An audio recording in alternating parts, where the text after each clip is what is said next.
Good morning, Tom. Morning. You labelled the cup tie at Fulham as an audition for some players. You've had the weekend to reflect. How do you feel they got on with a tough assignment?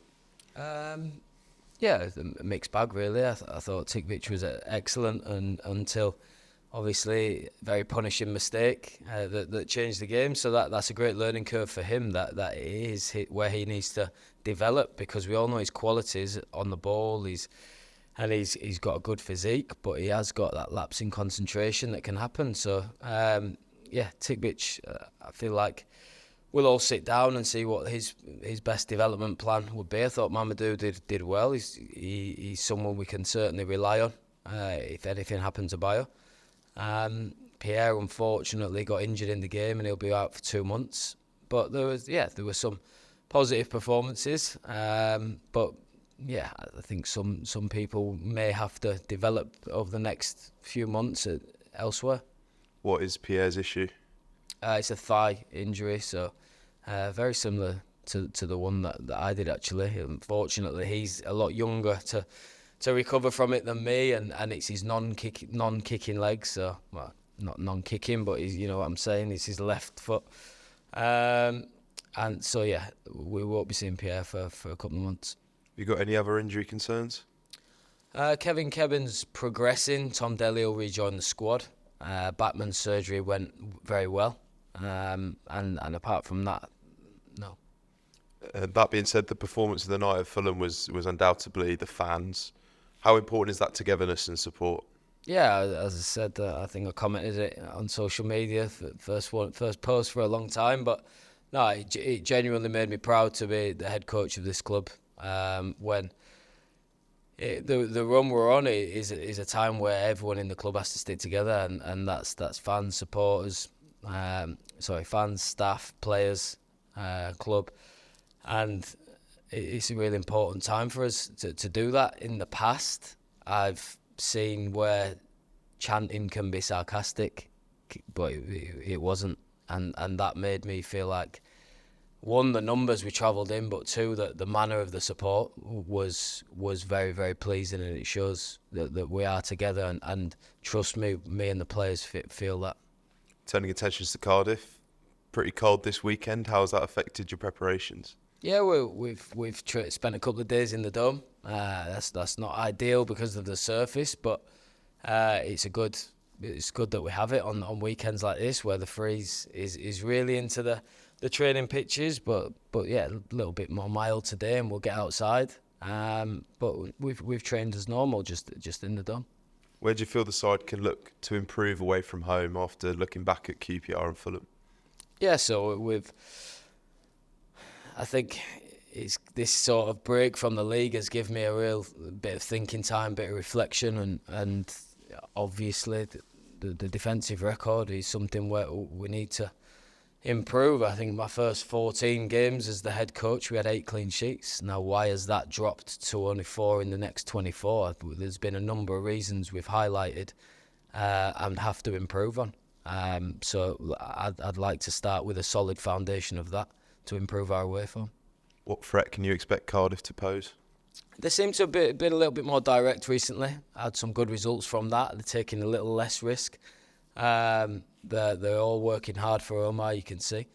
And yeah, they're dangerous on the counter-attack. And they've, like I said, gone a little bit more direct, which they've had good success from. So, we have to be ready for that challenge. You came off the bench in the 5-1 away win at the Cardiff City Stadium back in 2019. What are your memories of that day? Yeah, we were in an exceptional moment as a club, as a team at that point. Delafeu and Deeney were devastating, and I came on for probably a 20-minute cameo at the end, but give me 1-0 any day of the week. Brilliant. Cheers, Tom. Cheers. Going back to the FA Cup, I don't think a Premier League team got beaten by anything other than a Premier League team at the weekend. Does that just confirm what we saw on Thursday, that there's a hell of a difference? The gulf's massive, and I don't want to patronise any Championship club by saying that, but the gulf is huge. The obviously the spending power, but the quality, the physicality, the intelligence, the way they have an elite mindset, It's a great inspiration for me and my players to want to get to that level, and that's how we have to use it to fuel our fire. That is the level. That's twice this season that Fulham, who are a 8th to 12th Premier League club, have beaten us really comfortably, and we have to take. We can't get disheartened by that. We have to be inspired by those levels, and because only 3 years ago the shoe was on the other foot. Fulham were in the league below us, and now we have to be inspired that we can get to that level, because Fulham were where we were 3 or 4 years ago. Can you do that without money, though? It makes it much more difficult, but we've got a lot of good tools in the building to work with, and yeah, it's my job is to make sure that these players believe that they can get to that level and give them the best technical help that they can, and work with what I have in the building. I know it's not directly related to Watford, but what's your view on the FA Cup replays? Because I felt very sorry for Tamworth yesterday. Get through 90 minutes. You're probably not going to survive 2 hours against a Premier League team. Yeah, that is. It's come to a head, hasn't it, with that performance, that financially, if Tamworth got a tie at Spurs' stadium, then it would have a big impact on their club. Now, I'm sure Ange would always say if he knew replay was coming and he didn't have the half an hour's extra time, then he would have gone for it more in the last half an hour, and that would be, certainly if I was the Tottenham coach, that would be my argument, that I would have. We've really gone for it in the last half an hour to make sure that replay didn't happen. But I do think it's very sad for the lower end of the pyramid that the replays have gone. Pierre's injury, obviously you've explained it. He took to social media over the weekend. That's only a couple of days after Jefferson was probably unwise. Is that something that disappointed you, that he sort of shared that within 24 hours of the injury?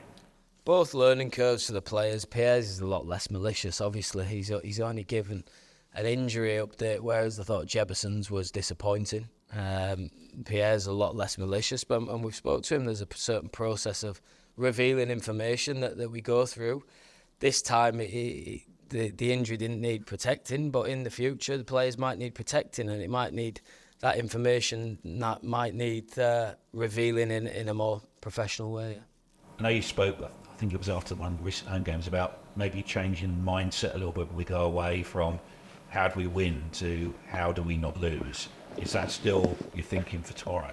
Yeah, you don't want to approach it with a negative mindset, but there has to be a resilient mindset, and sometimes that isn't always free-flowing football and focusing on how we're going to score, which is how I like to do my coaching. Now that, as a staff, we've had to look at ourselves, the kind of words we use, the kind of drills we do. The focus has to be on becoming more resilient defensively, and it has been.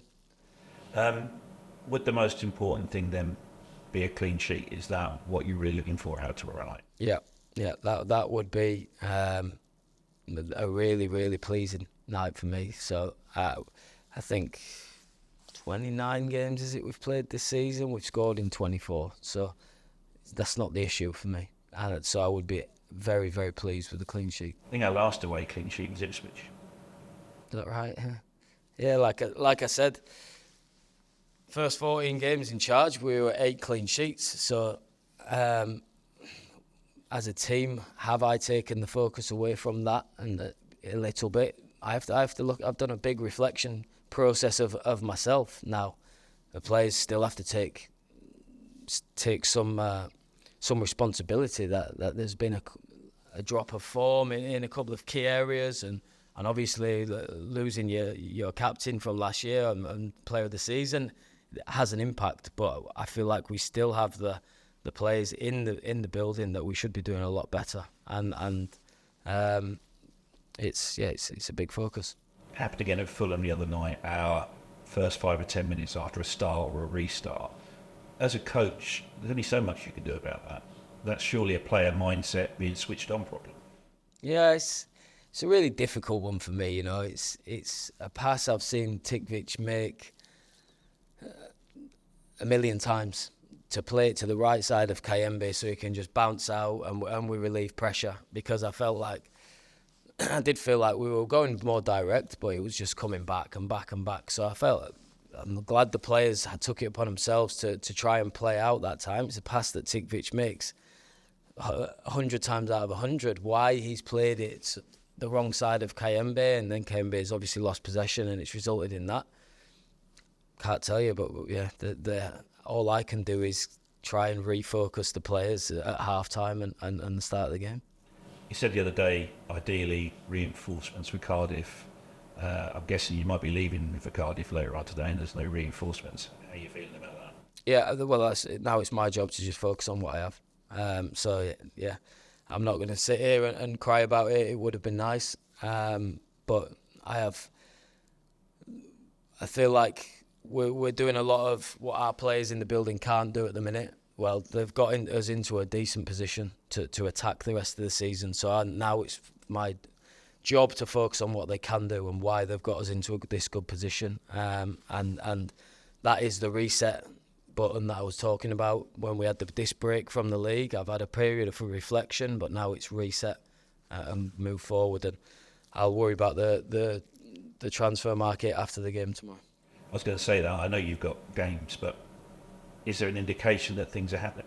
Because we are sort of ticking down on days. Yeah, and obviously our competitors for our targets are doing business now. So, but there are discussions. There is hard work, and I can't fault the hard work of people to try and get improvements in. Now, it's not managed to happen before this game, so I have to concentrate on what we have, and I'm very pleased with what we have. If a player does come in, I'm generally not a particular player, how quick can you integrate them? I would say before starting a game, a couple of days. Before being on the bench, probably a day. I think when I first came to the club on loan, I had one training session and started against Forest. And that's for the player that you would call ready? Yeah, the fitness-wise, they have to be ready, yeah. It can't be someone who's coming off the back of an injury or someone who's not played all season. It obviously helps if the player knows the league and it would be one training session and throw him straight in if that was the case. But it's a good question. There's a lot of different variables that take part in whether he can go in after one day or if he needs a couple of weeks.